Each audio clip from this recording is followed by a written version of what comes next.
Bienvenida y bienvenido. Hoy te invito a escuchar conmigo El arte de amar, una obra profunda de Eric Fromm que nos revela que amar no es solo un sentimiento, sino un arte que se aprende, se cultiva y se entrega. Respira hondo, abre el corazón y déjate acompañar por esta voz que vive y siente como tú.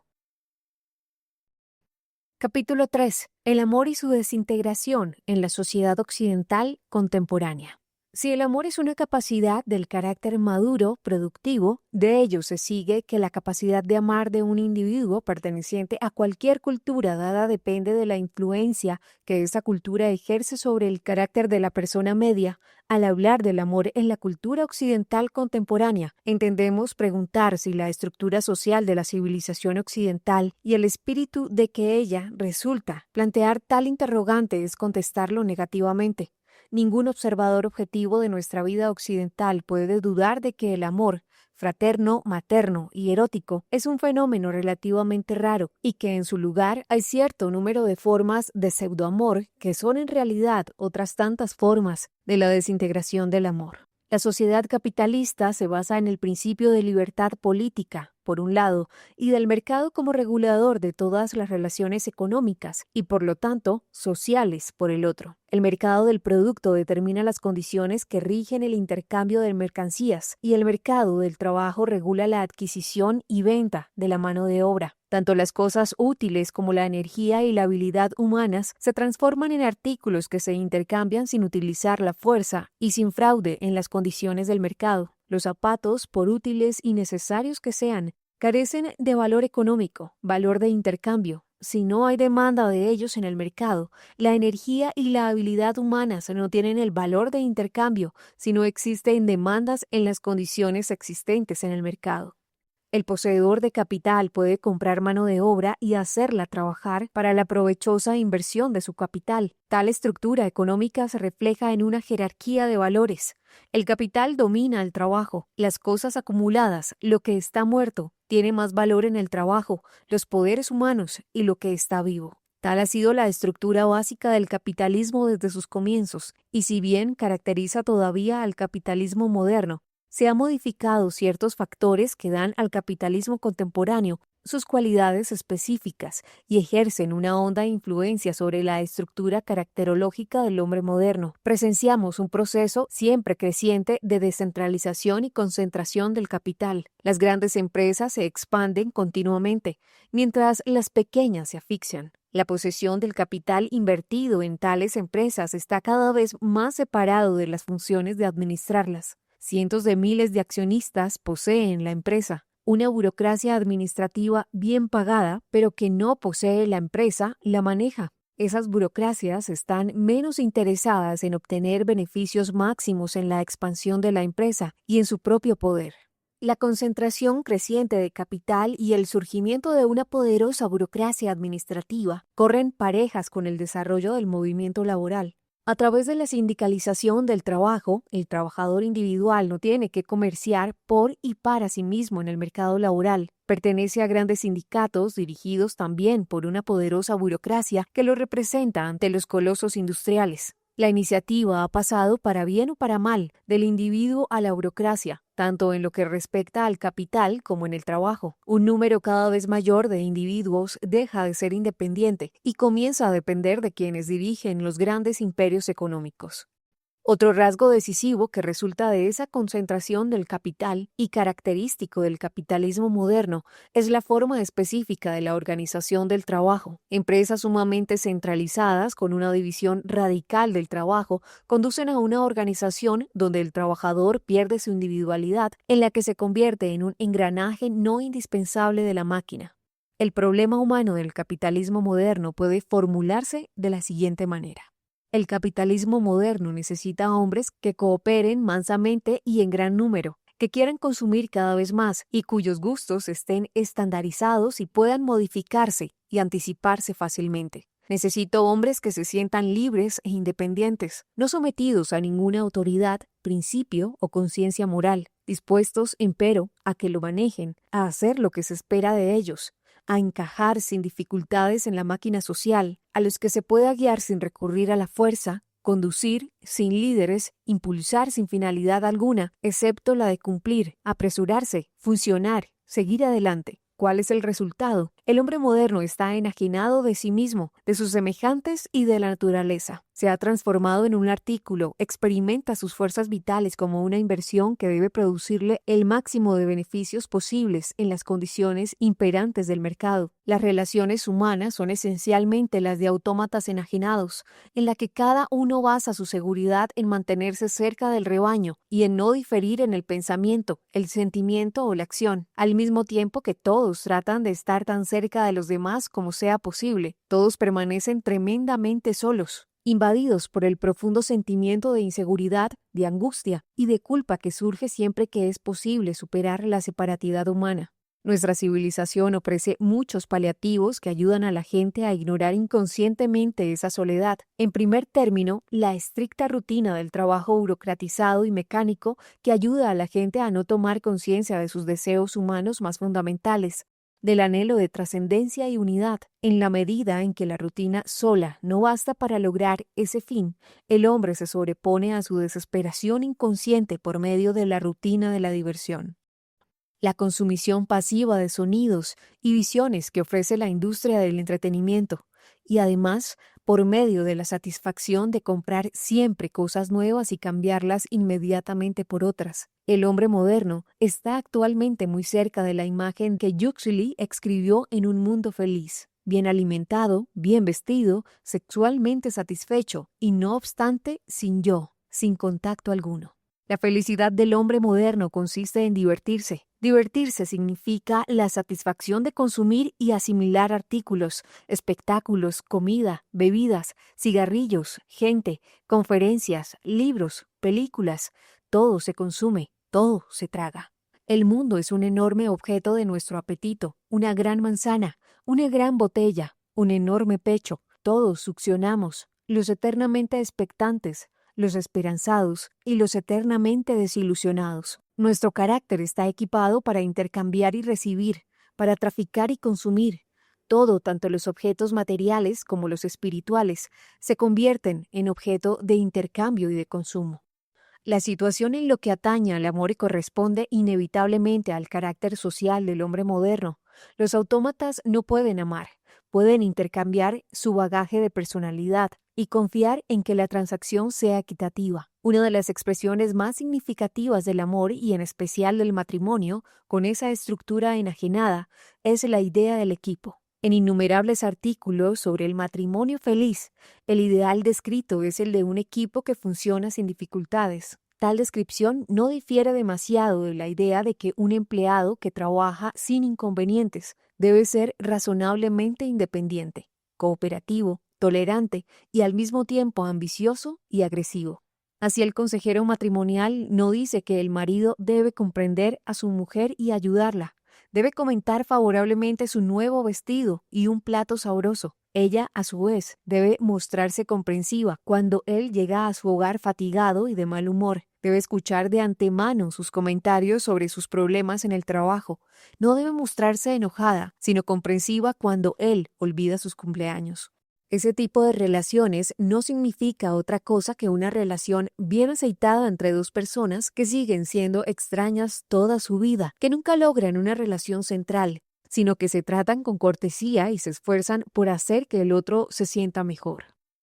En ese concepto del amor y el matrimonio, lo más importante es encontrar un refugio en la sensación de soledad que, de otro modo, sería intolerable. En el amor se encuentra, al fin, un remedio para la soledad. Se establece una alianza de dos contra el mundo y se esconde un egoísmo con amor e identidad. La importancia que se otorga al espíritu de equipo, la tolerancia mutua, etc., es algo relativamente reciente. Lo precedió en los años que siguieron a la Primera Guerra Mundial, un concepto del amor en el que la mutua satisfacción sexual suponía la base de las relaciones amorosas satisfactorias y especialmente de un matrimonio feliz. Creíase que las causas de los frecuentes fracasos matrimoniales obedecían a que la pareja no había logrado una adecuada adaptación sexual. lo cual se atribuía a su vez a la ignorancia respecto a la conducta sexual correcta y por ende a una teoría sexual defectuosa de una o las dos partes. Con el fin de curar esa inadaptación y de ayudar a parejas desgraciadas que no podían amarse mutuamente, se publicaron muchos libros que daban instrucciones y consejos referentes a la conducta sexual apropiada y prometían implícita o explícitamente la felicidad y el amor como resultados.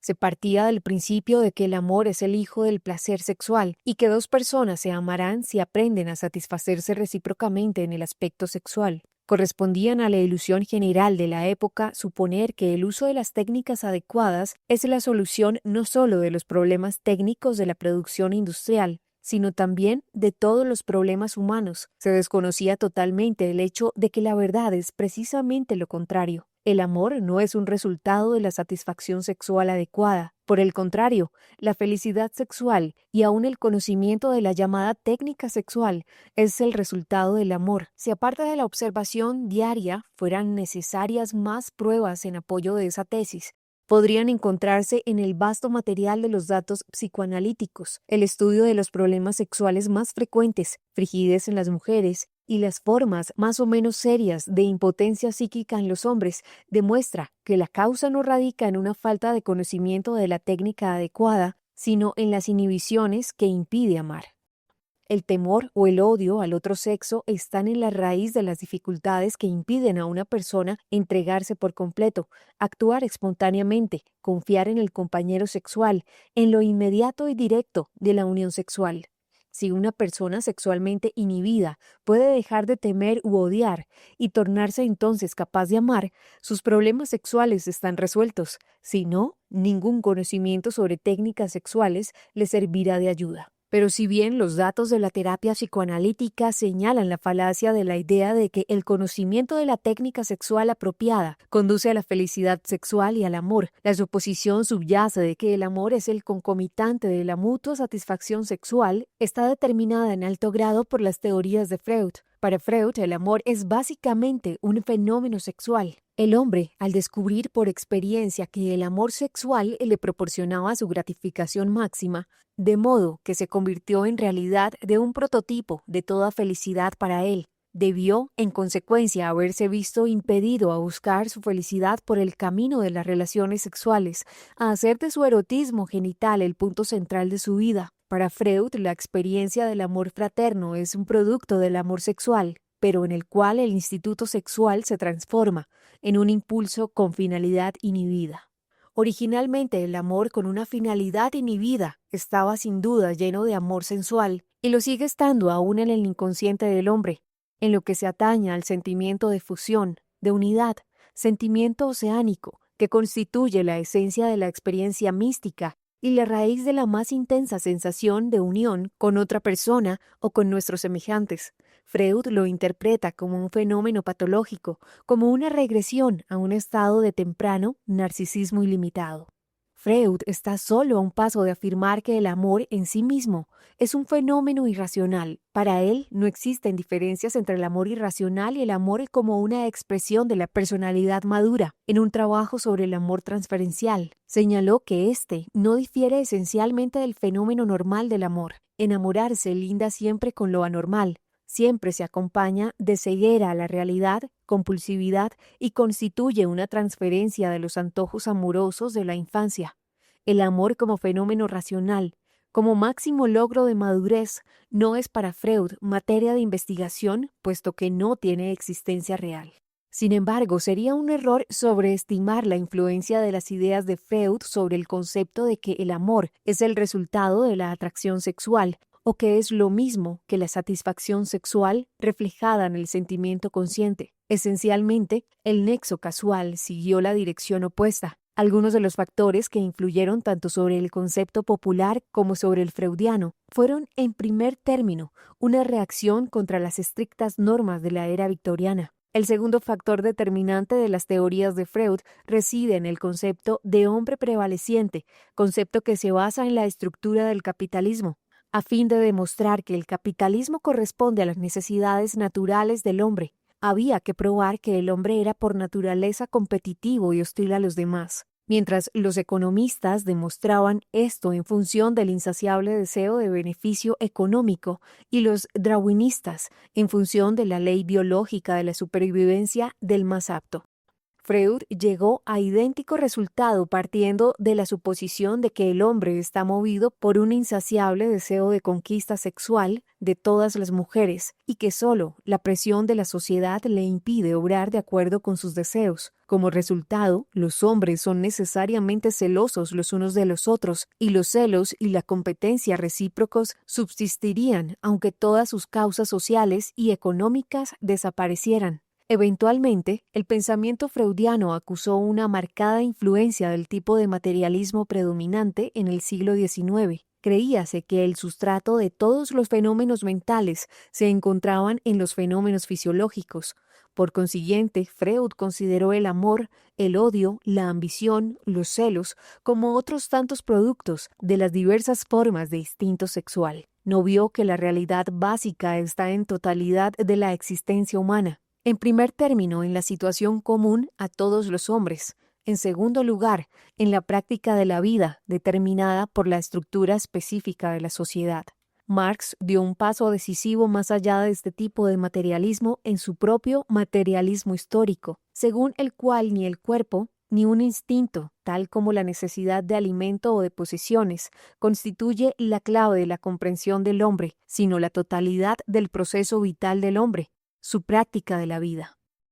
Según Freud, la satisfacción plena y desinhibida en todos los deseos instintivos aseguraría la salud mental y la felicidad, pero hechos clínicos obvios muestran que los hombres y las mujeres que dedican su vida a la satisfacción sexual sin restricciones no son felices y que a menudo sufren graves síntomas y conflictos neuróticos. La gratificación completa de todas las necesidades instintivas no solo constituyen la base de la felicidad, sino que ni siquiera garantiza la salud mental.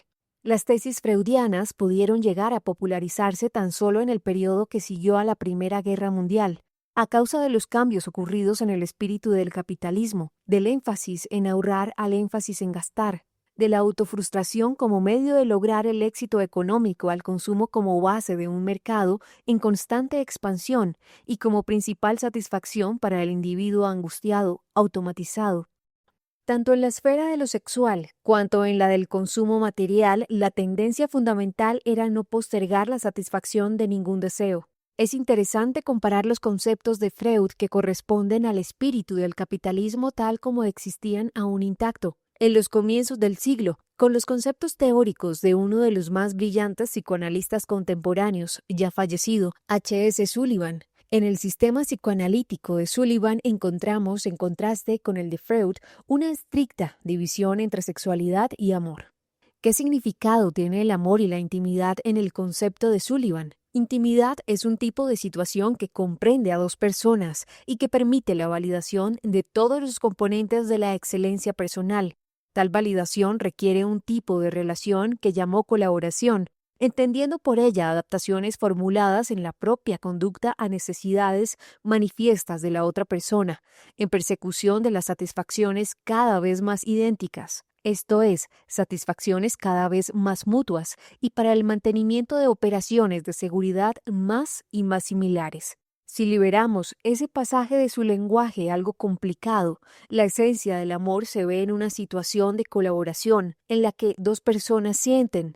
Seguimos las reglas del juego para conservar nuestro prestigio y sentimiento de superioridad y mérito. Así como el concepto freudiano del amor es una descripción de la experiencia del varón patriarcal en términos del capitalismo del siglo XIX, así la descripción de Sullivan se refiere a la experiencia de la personalidad enajenada y mercantil del siglo XX. Es la descripción de un egoísmo de dos personas que aman sus intereses comunes y se unen frente a un mundo hostil y enajenado. En realidad, su definición de la intimidad es en principio válida para el sentimiento de cualquier equipo cooperativo, en el que todos adaptan su conducta a las necesidades manifiestas de otra persona, en persecución de finalidades comunes. Es notable que Sullivan hable aquí de necesidades manifiestas cuando lo menos que puede decirse del amor es que implica una relación a las necesidades inexpresadas entre dos seres. el amor como satisfacción sexual recíproca y el amor como trabajo en equipo y como un refugio de la soledad constituyen las dos formas normales de la desintegración del amor en la sociedad occidental contemporánea, de la patología del amor socialmente determinado. Hay muchas formas individualizadas de la patología del amor que ocasionan sufrimientos conscientes y que tanto los psiquiatras como muchos legos consideran neuróticas. Algunas de las más frecuentes se describen brevemente en los siguientes ejemplos. La condición básica del amor neurótico radica en el hecho de que uno o los dos amantes han permanecido ligados a la figura de un progenitor y transfieren los sentimientos, expectaciones y temores que una vez tuvieron frente al padre o la madre a la persona amada en la vida adulta. Tales personas no han superado el patrón de relación infantil y aspiran a repetirlo en sus exigencias afectivas en la vida adulta. En tales casos, la persona sigue siendo, desde el punto de vista afectivo, una criatura de 2, 5 o 12 años, mientras que intelectualmente y socialmente está al nivel de su edad cronológica. En los casos más graves, esa inmadurez emocional conduce a perturbaciones en su afectividad social, y en los más leves, el conflicto se limita a la esfera de las relaciones personales íntimas. Con respecto a nuestro previo análisis de la personalidad centrada en la madre o el padre, el siguiente ejemplo de ese tipo de relación neurótica amorosa frecuente hoy en día se refiere a los hombres que en su desarrollo emocional han permanecido fijados a una relación infantil con la madre. Trátase de hombres que, por así decir, nunca fueron destetados, siguen siendo como niños, quieren la protección, el amor, el calor, el cuidado y la admiración de la madre. Quieren el amor incondicional de la madre, un amor que se da por la única razón de que ellos lo necesitan, porque son sus hijos, porque están desválidos. Tales individuos suelen ser muy afectuosos y encantadores cuando tratan de lograr que una mujer los ame, y aún después de haberlo logrado, pero su relación con la mujer, como en realidad con toda la gente, es superficial e irresponsable. Su finalidad es ser amados, no amar. Suele haber mucha vanidad en ese tipo de hombre e ideas grandiosas más o menos soslayadas. Si han encontrado a la mujer adecuada, se sienten seguros, en la cima del mundo, y pueden desplegar gran cantidad de afecto y encanto, por lo cual suelen ser engañosos. Pero cuando después de un tiempo la mujer deja de responder a sus fantásticas aspiraciones, comienzan a aparecer conflictos y resentimientos. Si la mujer no los admira continuamente, si reclama una vida propia, si quiere sentirse amada y protegida, y en los casos extremos, si no está dispuesta a tolerar sus asuntos amorosos con otras mujeres, o aún a admirar sus intereses por ellas, el hombre se siente hondamente herido y desilusionado, y habitualmente racionaliza ese sentimiento con la idea de que la mujer no lo ama, es egoísta y dominadora. Todo lo que no corresponda a la actitud de la madre amante hacia un hijo encantador se toma como una prueba de falta de amor. Esos hombres suelen confundir su conducta afectuosa, su deseo de complacer con genuino amor, y llegan así a la conclusión de que se los trata injustamente. Imaginan ser grandes amantes y se quejan amargamente de la ingratitud de su compañera. En casos excepcionales, una persona fijada a la madre puede vivir sin perturbaciones serias. Si su madre en realidad lo amó de una manera sobreprotectora, siendo quizá dominante, pero no destructiva, si él encuentra una esposa del mismo tipo maternal, si sus dones y talentos especiales le permiten utilizar su encanto y ser admirado, como ocurre en la mayoría de los políticos de éxito, estará bien adaptado en el sentido social, aunque sin alcanzar nunca un nivel de madurez. Pero en condiciones menos favorables, que son, desde luego, las más frecuentes, su vida amorosa, sino su vida social, es una profunda desilusión. Surgen conflictos y a menudo angustia y depresiones intensas cuando este tipo de personalidad se queda solo. En otra forma aún más grave de patología, la fijación de la madre es más profunda e irracional. En ese nivel el deseo no consiste, hablando simbólicamente, en volver a los brazos protectores de la madre, a su pecho nutritivo, sino a sus entrañas, que todo lo reciben y todo lo destruyen. Si la naturaleza de la salud mental consiste en salir de las entrañas del mundo, La naturaleza de la enfermedad mental aguda es la atracción hacia las entrañas, a introducirse nuevamente en ellas, y eso equivale a ser arrebatado de la vida. Tal tipo de fijación se produce frecuentemente en la relación con madres que tienen con los hijos una actitud absorbente y destructiva, a veces en nombre del amor, otras en nombre del deber, quieren mantener al niño, al adolescente, al hombre dentro de ellas. Este no tendría que respirar sino a través de la madre, no debería amar sino en un nivel sexual superficial, degradando a todas las mujeres, no debe ser libre e independiente, sino un interno inválido o un criminal. Esa actitud de la madre, absorbente y destructiva, constituye el aspecto negativo de la figura materna. La madre puede dar vida, también puede tomarla, puede hacer milagros de amor y nadie puede herir tanto como ella. En las imágenes religiosas, tales como la diosa hindú Kali, y en el simbolismo onírico suelen encontrarse los dos aspectos opuestos de la madre. Los casos en que la relación principal se establece con el padre ofrecen otra forma de patología neurótica. Un caso ilustrativo es el del hombre cuya madre es fría e indiferente, mientras que el padre, en parte como consecuencia de la frialdad de la madre, concentra todo su afecto e interés en el hijo. Es un buen padre, pero al mismo tiempo autoritario. Cuando está complacido por la conducta de su hijo, lo elogia, le hace regalos, es afectuoso. Cuando el hijo le da un disgusto, se aleja de él o lo reprende.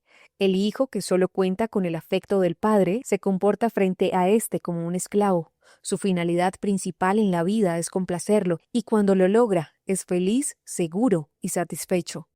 Pero cuando comete un error, fracasa o no logra complacer al padre, se siente disminuido, rechazado y abandonado. En los años posteriores, ese hombre tratará de encontrar una figura paterna con la que pueda mantener una relación similar. Toda su vida se convierte en una serie de altos y bajos, según que haya logrado o no gastar el elogio del padre. Tales individuos suelen tener mucho éxito en su carrera social. Son escrupulosos, afanados, dignos de confianza, siempre y cuando la imagen paternal que han elegido sepa manejarlos. Pero en su relación con las mujeres permanecen apartados y distantes. La mujer no posee una importancia central para ellos, suelen sentir un leve desprecio por ella, generalmente oculto por una preocupación paternal por las jovencitas. Su cualidad masculina puede impresionar inicialmente a una mujer, pero ésta pronto se desilusiona cuando descubre que está destinada a desempeñar un papel secundario al efecto fundamental por la figura paterna que predomina en la vida de su esposo en un momento dado. Las cosas ocurren así, a menos que ella misma esté aún ligada a su padre y se sienta, por lo tanto, feliz junto a un hombre que la trata como a una niña caprichosa. Más complicada es la clase de perturbación neurótica que aparece en el amor basado en una situación paterna de distinto tipo, que se produce cuando los padres no se aman, pero son demasiado reprimidos como para tener peleas o manifestar signos exteriores de insatisfacción. Al mismo tiempo, su alejamiento les quita espontaneidad en la relación con los hijos. Lo que una niña experimenta es una atmósfera de corrección, pero nunca le permite un contacto íntimo con el padre o la madre, y por consiguiente la desconcierta y atemoriza. Nunca está segura de lo que sus padres sienten o piensan. Siempre hay un elemento desconocido, misterioso en la atmósfera. Como resultado, la niña se retrae en un mundo propio, tiene ensoñaciones, permanece alejada, y su actitud será la misma en las relaciones amorosas posteriores. Además, la retracción da lugar al desarrollo de su angustia intensa, de un sentimiento de no estar firmemente arraigada en el mundo, y suele llevar a tendencias masoquistas como la única forma de experimentar una excitación intensa. Tales mujeres prefieren, por lo general, que el esposo les haga una escena y les grite, a que mantenga una conducta más normal y sensata, porque al menos eso las libera de la carga de tensión y miedo. Incluso llegan a veces a provocar esa conducta con el fin de terminar con el atormentador suspenso de la neutralidad afectiva. En los párrafos siguientes se describen otras formas frecuentes del amor irracional, sin entrar a analizar los factores específicos del desarrollo infantil que las originan. Una forma de pseudoamor que no es rara y suele experimentarse, y más frecuentemente describirse en las películas y las novelas como el gran amor, es el amor idolátrico. Si una persona no ha alcanzado el nivel correspondiente a una sensación de identidad, de yoidad arraigada en el desenvolvimiento productivo de sus propios poderes, tiende a idolizar a la persona amada. Está enajenada de sus propios poderes y los proyecta en la persona amada, a quien adora como al sumum bonum, portadora de todo amor, toda luz y toda dicha. En ese proceso se priva de toda sensación de fuerza, se pierde a sí misma en la persona amada en lugar de encontrarse, puesto que usualmente ninguna persona puede a la larga responder a las expectativas de su adorador, inevitablemente se produce una desilusión y para remediarla se busca un nuevo ídolo, a veces en una sucesión interminable. Lo característico de este tipo de amor es al comienzo lo intenso y precipitado de la experiencia amorosa. El amor idolátrico suele describirse como un verdadero y grande amor. Pero si bien se pretende que personifique la intensidad y la profundidad del amor, solo demuestra el vacío y la desesperación del idólatra. Es innecesario decir que no es raro que dos personas se idolatren mutuamente. Otra forma de pseudoamor es lo que cabe llamar amor sentimental. Su esencia consiste en que el amor solo se experimenta en la fantasía y no en el aquí y el ahora de la relación con otra persona real. La forma más común de tal tipo de amor es la que se encuentra en la gratificación amorosa sustitutiva que experimenta el consumidor de películas, novelas románticas y canciones de amor. Todos los deseos insatisfechos de amor, unión e intimidad hallan satisfacción en el consumo de tales productos. Un hombre y una mujer que en su relación como esposos son incapaces de atravesar el muro de la separatidad, se conmueven hasta las lágrimas cuando comparten el amor feliz o desgraciado de una pareja en la pantalla. Para muchos matrimonios, esa constituye la única ocasión en la que experimentan amor, no el uno por el otro, sino juntos como espectadores del amor de otros seres. En tanto el amor sea una fantasía, pueden participar en cuanto desciende a la realidad de la relación entre dos seres reales. Se congelan. Otro aspecto del amor sentimental es la abstractificación del amor en términos de tiempo. Una pareja puede sentirse hondamente conmovida por los recuerdos de su pasado amoroso, aunque no haya experimentado amor alguno cuando ese pasado era presente, o por las fantasías de su amor futuro. ¿Cuántas parejas comprometidas o recién casadas sueñan con una dicha amorosa que se hará realidad en el futuro, pese a que en el momento en que viven han comenzado ya a aburrirse mutuamente? Esa tendencia coincide con una característica actitud general del hombre moderno. Ese vive en el pasado o en el futuro, pero no en el presente. Recuerda sentimentalmente su infancia y a su madre, o hace planes de felicidad futura. Sea que el amor se experimente sustitutivamente, participando en las experiencias ficticias de los demás, o que se traslade del presente al pasado o al futuro. Tal forma abstracta y enajenada del amor sirve como opio que alivia el dolor de la realidad, la soledad y la separación del individuo. Otra forma de amor neurótico consiste en el uso de mecanismos proyectivos a fin de evadirse de los problemas propios y concentrarse, en cambio, en los defectos y flaquezas de la persona amada. Los individuos se comportan en ese sentido de manera muy similar a los grupos, naciones o religiones. Son muy sutiles para captar hasta los menores defectos de la otra persona y viven felices ignorando los propios, siempre ocupados tratando de acusar o reforzar a la otra persona. Si dos personas lo hacen, como suele ocurrir, la relación amorosa se convierte en una proyección recíproca. Si soy dominador o indeciso o ávido, acuso de ello a mi pareja y según mi carácter trato de corregirla o de castigarla. La otra persona hace lo mismo y ambas consiguen así dejar de lado sus propios problemas y por lo tanto no dan los pasos necesarios para el progreso de su propia evolución. Otra forma de proyección es la de los propios problemas en los niños. En primer término, tal proyección aparece con cierta frecuencia en el deseo de tener hijos. En tales casos, ese deseo está principalmente determinado por la proyección del propio problema de la existencia en el de los hijos. Cuando una persona siente que no ha podido dar sentido a su propia vida, trata de dárselo en función de la vida de sus hijos, pero está destinado a fracasar consigo mismo y para los hijos. Lo primero, porque cada uno puede solo resolver por sí mismo y no por poder el problema de la existencia. Lo segundo, porque carece de las cualidades que se necesitan para guiar a los hijos en su propia búsqueda de una respuesta. Los hijos también sirven finalidades proyectivas cuando surge el problema de disolver el matrimonio desgraciado. El argumento común de los padres en tal situación es que no pueden separarse para no privar a los hijos de las ventajas de un hogar unido.